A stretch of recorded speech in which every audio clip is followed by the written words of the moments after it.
OpenAI announced a partnership with Broadcom to build an alternative chip stack. I guess the project is called Jalapeño, a spicy AI chip. The companies are calling this an intelligence processor, describing it as the first AI accelerator, make AI faster, more reliable than ever before. I guess that's good news, but at the same time, we're also hearing that OpenAI is going to wait on their IPO until 2027. Oh, no. Sam looking not so happy in that picture. It looks very dapper, though.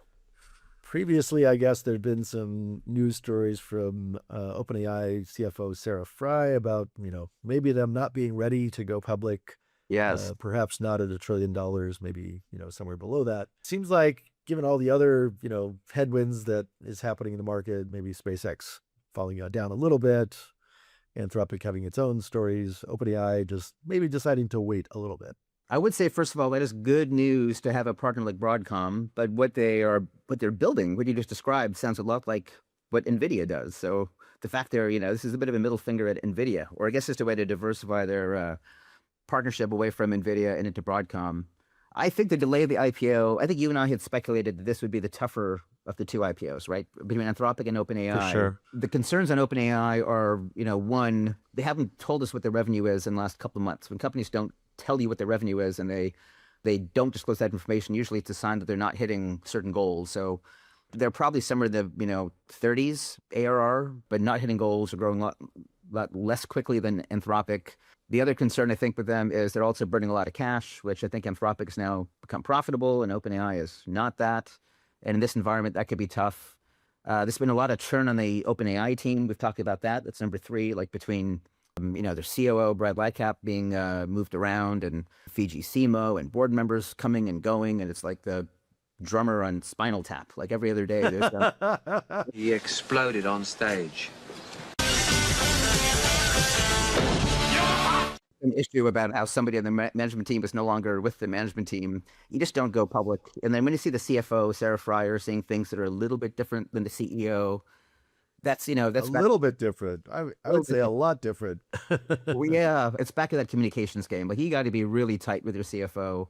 It just shows they're not quite ready for prime time. It's like a World Cup team. They're just not quite gelling, and the team is just not quite in the right place at the right time. And I think OpenAI is because they're not the strongest story. We just referenced the Chinese open weight models. If they're coming to get anybody, it's going to get OpenAI first and Anthropic second, because of where Anthropic plays, and they're more enterprise and they're more in cybersecurity, and OpenAI is a bit more consumer, and I think has more to worry about with the DeepSeek and Chinese open weight. So it just feels like OpenAI is going to take their time and do it and try to do it right. And they must be judging now that this is they're setting expectations that maybe it's going to slip in next year, which I think is perfectly reasonable and frankly not that surprising. You, I suppose you're programmed for etiquette and protocol. Protocol? Why, it's my primary function, sir. Well, we're seeing some challenging pricing issues in the entire market. I guess we're seeing a rise in memory chip costs that's coming from a lot of AI usage, and that's kind of affecting companies slightly differently. This rise in memory chip costs is certainly going to increase the cost of laptops and smartphones. I think we're seeing that Apple is going to be increasing prices on some of their products as a result of this. If we look at companies like Micron, they've certainly seen a rise in their earnings over the last few quarters, really kind of dramatic there. We've had a lot of chip companies and stocks go up substantially over the last couple of years. But now maybe we might be hitting some limits on that. How does this kind of play into the overall AI story? And are we starting to see challenges in AI scaling, maybe some from memory, some from power, some from like just data center build-outs? All the above, and I guess capital too. But just if you don't know Micron, they are a $1 trillion company, and they're one of only 3 companies in the world that make high bandwidth memory. So HBM. The others are SK Hynix and Samsung. And what they just reported was their Q1 was a blowout. They announced that their revenue was $41.4 billion. It's up an insane 346%. So they're basically 4xing the revenue year over year from $9 billion where it was. So a huge number, 4xing. And they reported $28 billion in GAAP net income.